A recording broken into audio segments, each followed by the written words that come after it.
ಉಡಾಯಿಸೋ ಖಾರ ಬಣ್ಣ ರುಚಿಯನ್ನು ನೀಡುತ್ತದೆ. ಅಕ್ಕಿ ಮೆಣಸಿನ ಪುಡಿ ಚಿಂದಿ ಉಡಾಯಿಸೋ ಖಾರ ಬಣ್ಣ ರುಚಿ. ಮಾಜಿ ಉಪರಾಷ್ಟ್ರಪತಿ ಜಗದೀಪ್ ಧನ್ಕರ್ ಅವರು ಉಪರಾಷ್ಟ್ರಪತಿ ಸ್ಥಾನಕ್ಕೆ ರಾಜೀನಾಮೆ ಕೊಟ್ಟು ಅದಾದ ನಂತರ ಕಾಣೆಯಾಗಿದ್ದಾರೆ.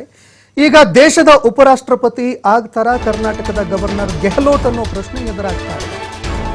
ಬಿಜೆಪಿಯ ಸಂಭಾವ್ಯ ಅಭ್ಯರ್ಥಿಗಳ ಪಟ್ಟಿಯಲ್ಲಿ ಗೆಹ್ಲೋಟ್ ಅವರ ಹೆಸರು ಕೂಡ ಇದೆಯಾ? ಅಶೋಕ್ ಗೆಹ್ಲೋಟ್ ಅವರನ್ನ ಉಪರಾಷ್ಟ್ರಪತಿಯನ್ನಾಗಿ ಆಯ್ಕೆ ಮಾಡಿಕೊಳ್ಳಲಾಗುತ್ತಾ ಅನ್ನೋ ಪ್ರಶ್ನೆ ಎದುರಾಗ್ತಾ ಇದೆ. ಸೆಪ್ಟೆಂಬರ್ 9ರಂದು ನಡೆಯಲಿದೆ ಉಪರಾಷ್ಟ್ರಪತಿಗಳ ಆಯ್ಕೆ ಅನ್ನುವಂತಹ ಮಾತು ಕೇಳಿಬರ್ತಾ ಇದೆ. ಚುನಾವಣೆಗೆ ಅಭ್ಯರ್ಥಿಗಳ ಆಯ್ಕೆ ಮಾಡುವಂಥದ್ದು ಈಗ ತೀವ್ರ ಕಸರತ್ತು ನಡೀತಾ ಇದೆ ಬಿಜೆಪಿಯಲ್ಲಿ. ಸಂಭಾವ್ಯ ಅಭ್ಯರ್ಥಿಗಳ ಆಯ್ಕೆ ಕುರಿತು ಬಿಜೆಪಿ ಪಕ್ಷದಲ್ಲಿ ತೀವ್ರ ಚರ್ಚೆ ನಡೀತಾ ಇದೆ. ಬಿಜೆಪಿ ಅಂಗಳದಲ್ಲಿ ಒಟ್ಟು 4 ಜನ ರಾಜ್ಯಪಾಲರ ಹೆಸರುಗಳು ಚರ್ಚೆಯಾಗ್ತಾ ಇದೆ. 4 ಜನರಲ್ಲಿ ಯಾರನ್ನ ಬೇಕಾದರೂ ಆಯ್ಕೆ ಮಾಡಬಹುದು ಅನ್ನುವಂತಹ ಮಾತುಗಳು ಕೇಳಬರ್ತಾ ಇದೆ. ಹಾಗಾದರೆ ಸಂಭಾವ್ಯ ಅಭ್ಯರ್ಥಿಗಳು ಯಾರು?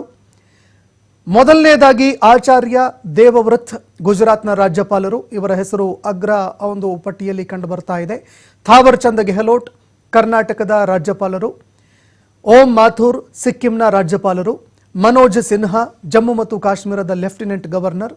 ಈ 4 ಜನರಲ್ಲಿ ಒಬ್ಬರನ್ನ ಉಪರಾಷ್ಟ್ರಪತಿಯನ್ನಾಗಿ ಆಯ್ಕೆ ಮಾಡಬಹುದು ಅನ್ನುವಂತಹ ಮಾತುಗಳು ಒಂದು ಕಡೆ ಕೇಳಿಬರ್ತಾ ಇದ್ರೆ, ಮತ್ತೊಂದೆಡೆ NDA ಮೈತ್ರಿಕೂಟದಲ್ಲಿ ಇರುವಂತಹ ಕೆಲವು ವ್ಯಕ್ತಿಗಳು ಕೂಡ ಪ್ರಭಾವ ಬೀರುವಂತಹ ಸಾಧ್ಯತೆಗಳು ಇದೆ ಅಂತ ಹೇಳಲಾಗ್ತಾ ಇದೆ.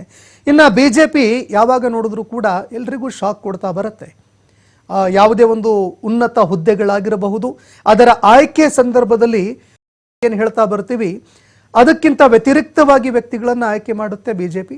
ಆದರೆ ಈ ಬಾರಿ ಉಪರಾಷ್ಟ್ರಪತಿಯನ್ನಾಗಿ ಯಾರನ್ನ ಆಯ್ಕೆ ಮಾಡಲಾಗುತ್ತೆ ಅನ್ನುವಂಥದ್ದನ್ನು ಕಾದು ನೋಡಬೇಕಾಗತ್ತೆ.